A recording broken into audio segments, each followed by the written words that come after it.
going to get into our discussion of the upcoming season, Undead Horde. That's right. Starts Why did they not call it Marvel Zombies? Copyright, maybe. I don't know. But they're Marvel. They are Marvel. I don't know. I have no idea.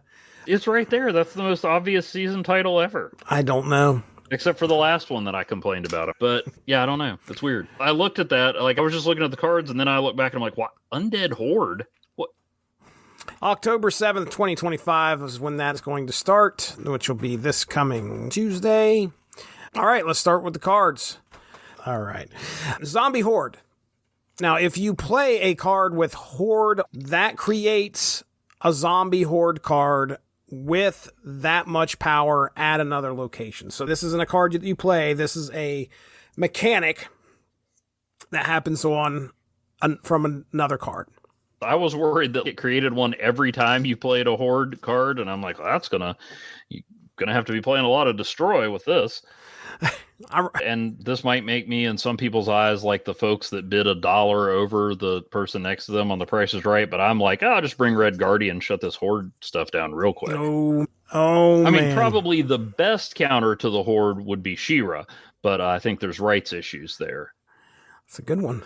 But you got all your zombies at Red Guardian, which is fitting because I think he's on the Marvel Zombies show. He is. I haven't watched yet, which brings me to my lack of excitement about this season. Oh, I think the cards look fun. The Marvel Zombies comics were kind of a mixed bag. The greatest thing about them were the covers. A lot of these cards look useful, but at the end of the day, I don't want all zombies all the time. I'm like, okay, yeah, that's a cool thing. Let's move on. So if I like these cards, I've got decaying superheroes all over the place, and it's more of a niche thing. It ties in with Halloween. People like Marvel Zombies, but I just like them in small doses. Well, Zombie Scarlet Witch is up next. 3 cost, 2 power. She's the big bad, and the What If story, and of course, well, I'll say What If story, the What If show. She was there when they did the Marvel Zombies on that episode. And of course, yeah, in Marvel Zombies, she's also there, so makes sense for her to have her here. Zombie Scarlet Witch. Oh, and is she? No, she's the season pass card. Okay. I've almost got enough to get the season pass for free, but do I want a bunch of zombie stuff? After you play a card here, Horde +2. So tie that back in with the mechanic we were just talking about. If you laid her out there, she would create a Horde card in a different location with 2 power. Now, this is after you play a card here, so the Horde can continue to grow if you are playing cards on that lane. One of the things they said in the dev video was Kitty Pride, which makes sense. Oh, yeah. Did you have any other thoughts? Or some Deadpool or Headpool. A good fit with bounce decks, and like you said, the cards you can move off of there. That'll make sense. You may as well get Bishop in there, because then you'll get +1 on him every time you play a card, no matter where you play it. I love this mechanic. I might get the season pass. I just don't want to be like, hey, this deck's great. I'm tired of zombies. Next up, you mentioned Headpool. Headpool, 1 cost, 1 power. When Headpool is destroyed, return it to your hand. Give all the cards in your hand +1 power. The meta is going to be flooded with Destroy this season. It's just an inevitability. I think this will be a very useful card, but I don't know. Headpool is a funny joke. I don't want to rely on him. Give us a Headpool variant. We already have a Headpool variant. I was going to say we have one already. Give me Dogpool. Which I swear they played a Dogpool variant on that. Oh, no, there is a Dogpool variant, I think. But give me a Dogpool card. I don't know. I have a complicated relationship with Deadpool. I think there's lots of good Deadpool stuff that can be done. Just the stuff that is most popular is not stuff I enjoy. What's your thoughts here on Headpool? Not Deadpool, because we just got it. Yeah, it would work well with Gilgamesh. I love the +2 power. Have Clea in your hand, and just gives you a different element with Destroy. If you're powering up Null, that's just extra power. Extremely useful. Also gives you a twist on the existing Deadpool, which is very effective, but sometimes it's like, oh, here comes Deadpool again. There's nothing wrong with it. That's not even a commentary on the characters. It's like, oh, yeah, they're doing the Deadpool thing. It's been around for a while. So it's a good twist on it. Okay. So, yeah, you work well with Gilgamesh, although I'm not sure how many people will spring for the Super Premium Pass, especially if we're taking principled stands against second dinner making money again. But, run Shadow King. Have a jerk deck with Shadow King and Red Guardian. That'll be something that I probably will be doing. Destroy makes me so mad sometimes that, I'll have okay, I'm fed up with it. Let's go ruin armor out there and Cosmo. Let's go ruin some people's fun. That's going to be there you go. Body slide by no fun. Next up is Colonel America, 3 cost, 3 power. Ongoing, your other cards here have +1 power for each turn you've discarded a card. That's kind of helpful. They're all getting +1 power for every time, each turn that you discard a card. So discard on 3, 4, 5, 6. So all those cards there getting a total of 4. You could have up to a total of 12 with all those other cards. That's helpful. I wrote down Apocalypse because the dev video said that, and I guess that does make sense. You're discarding them, and you're not really losing a whole lot. What's your thoughts here? I got to confess, I didn't get a chance to check your math because I was Googling a bingo card template so that I could make some bingo cards, and people could then get them out and mark the space where I say, it's another Captain America who is a better Captain America than Captain America. I almost wrote it down because I was like, that's just unfortunate. That's an unfortunate fact anymore. Captain America, they've tried, still not that great. Maybe he needs a rework. He's needed a rework for a while. They just need to switch him and Patriot. Yeah. 100%. Oh, Colonel America, we were talking about. Yeah, I mean, he's definitely a neat addition to the discard meta. There's not one way to do discard anymore. I could see him going on my Dakin Zola Bullseye team. Who is Colonel America? I think he's just Captain America from a zombie alternate timeline. All right, then. Made it different. Okay. Zombie Mr. Fantastic, 2 cost, 2 power. On reveal, Horde, +2. Activate. Give 4 of your created cards +1 power. 4 of your created cards +1 power. That is... Yeah, that's interesting. I think they said that's this a stretch, isn't it? They said that this was the first card that had... I know. Read the room, Evan. Read Richard's The Room. This is the first one that ever had an on reveal and activate, I think is what they said. I put in there Erisham. Seems like quite the bargain for a 2 cost. It really is. It really is. I wrote down Erisham because we can get some created cards out there pretty quickly, and Zombie Mr. Fantastic is going to... Erisham has got to be my goodness, I haven't played an Erisham deck in forever, but my goodness, all the cards that I don't have versus all the ones that I do, it's going to be interesting to just start playing with Erisham again. Yeah. Kang. Yeah. That gives you a 3, or maybe they all count as created cards. I don't know. It'd be good to put them in with Kang, but yeah, Erisham for sure. Also just on a Collectosaur team, because you're creating a few cards there. You can see that. Then the Horde, I assume, is going to be a created card as well. That'll count. Okay, Zombie Captain Marvel, 4 cost, 4 power. Activate, destroy your other cards here to get +3 power for each. And then at that time, you move to a location you're losing. You can wait till the last turn. +3 though, man. She could be a 13 power baddie moving wherever you need at the end. What are your thoughts? Oh, yeah. This one, we talk about, well, that card's not going to be a game changer. This one absolutely could be a game changer, especially if you're playing it with a destroy deck. True. So you power up Null, and then she moves wherever her and Null together, that's going to be dangerous. A lot of these cards are good. I might have to just... He's going to have to put aside that. I'm going to have to season pass this one. Yeah, so I'll see what's coming. But, these are good cards. No doubt about it. This one looks interesting.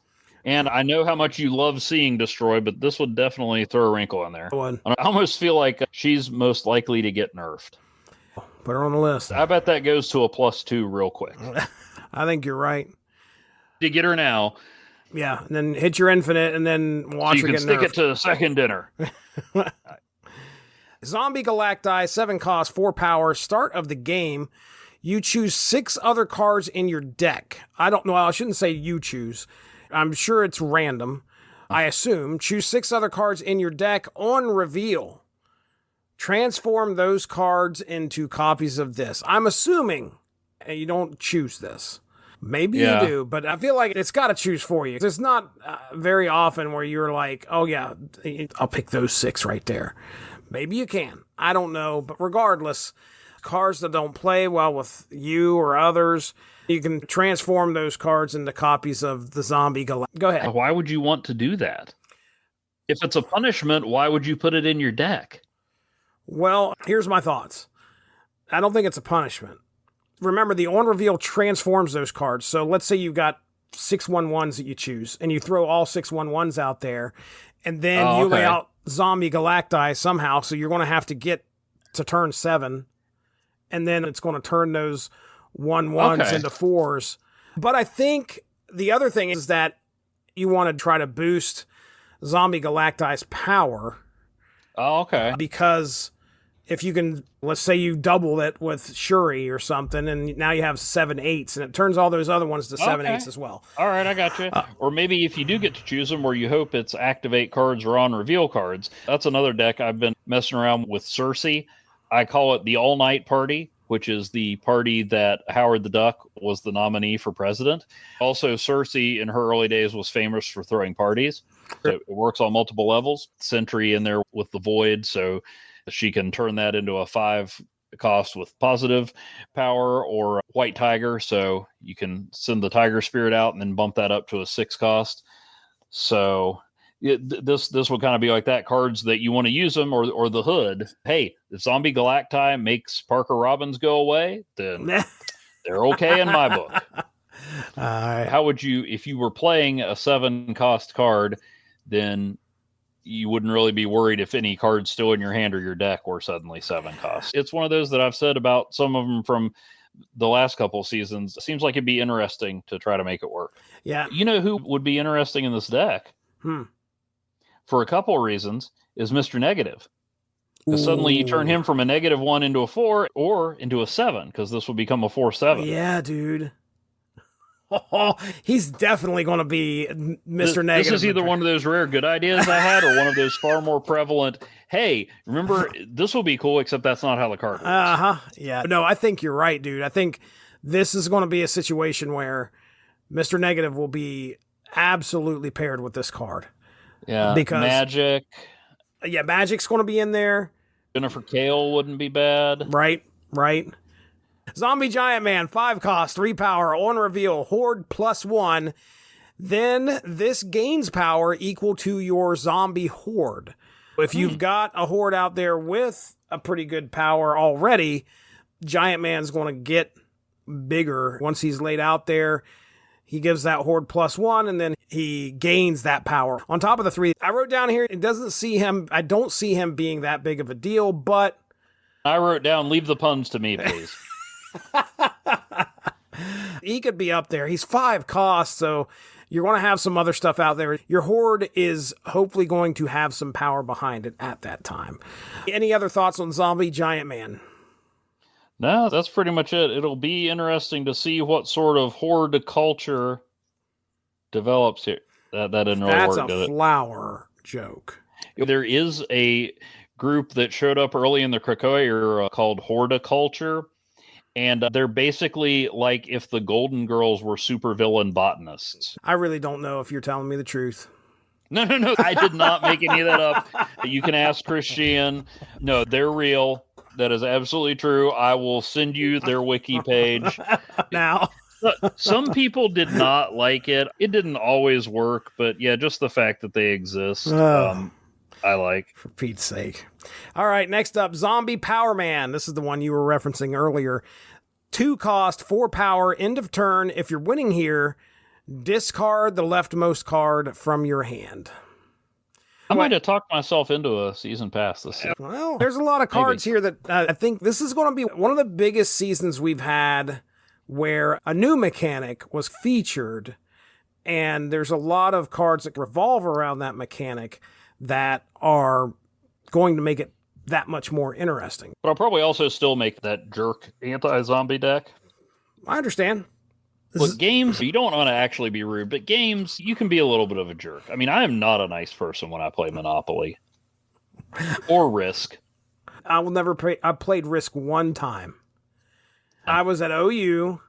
My buddy that was across from me at the dorm, he's like, hey, I'm going over to my buddy's house tonight. Well, actually, we played in the lobby of a dorm because we wanted enough lounging space to play.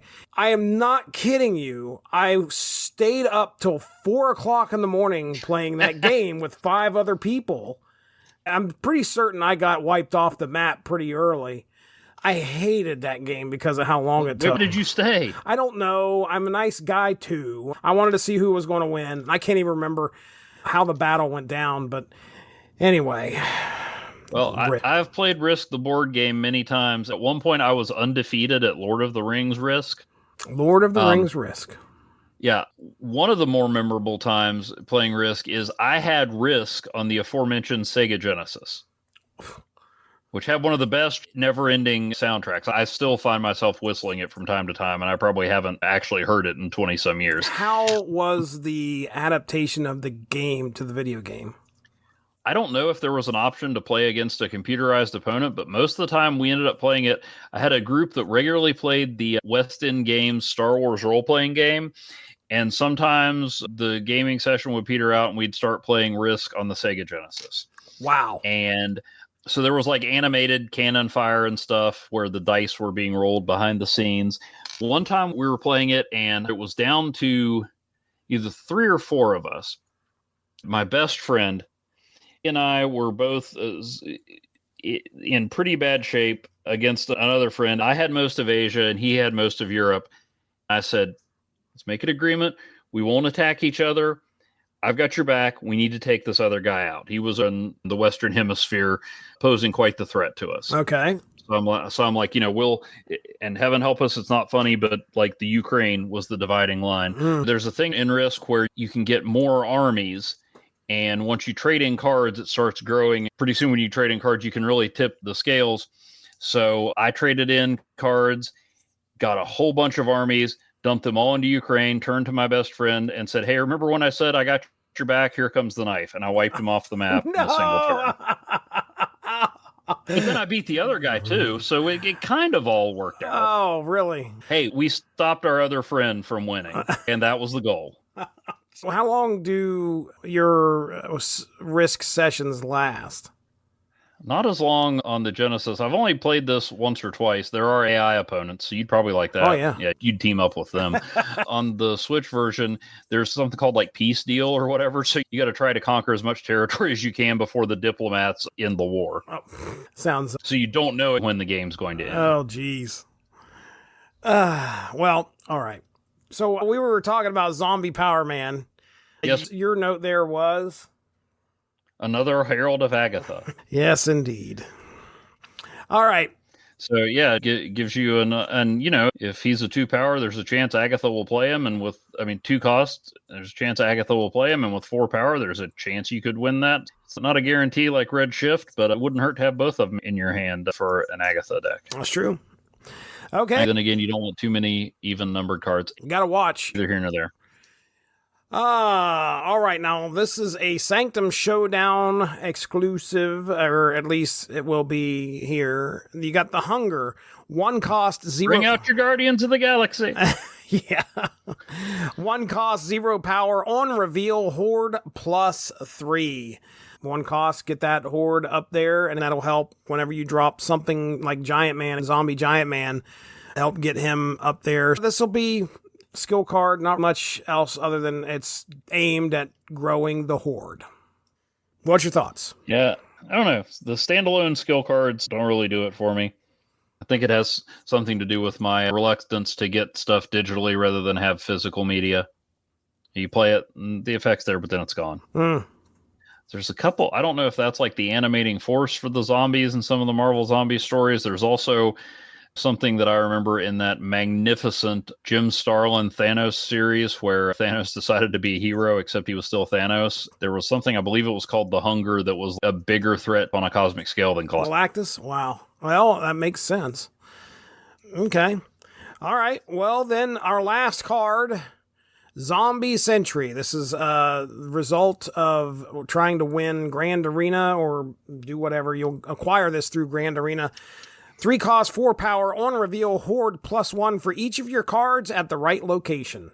And I'm not talking about right versus wrong. I'm talking about the right location. So much for the cards at the wrong location.